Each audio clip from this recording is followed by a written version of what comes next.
How have you been helpful to some of your students other than as a piano teacher?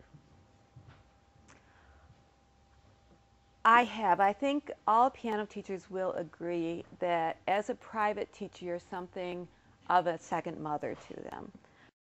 One reason for this is a lot of them have either serious family problems or just days when there are family problems, and they'll come into their lesson and they can't play because they're so upset. You can't force someone to focus on something like piano when they've had a big upset. Now, this is just a funny example, but I had one boy come in, Chris, who was so upset he couldn't play. He was throwing his hands around. And I said, "What's wrong?" "Nothing, nothing, nothing." I said, "Well, you can tell me. Just tell me, get it off your chest, and we can go on after that." He said it's his mom. Well, what happened?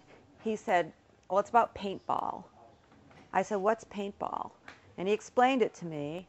And then he said, "Well, her rule right now is that there's no paintball unless he weeds the garden first." And he didn't like that. But so I learned something. I found out what paintball was, and he calmed down. He just needed to get it off his chest. Evidently, they'd had a squawk about that in the car right before he'd come in. And then he sat down and played very nicely.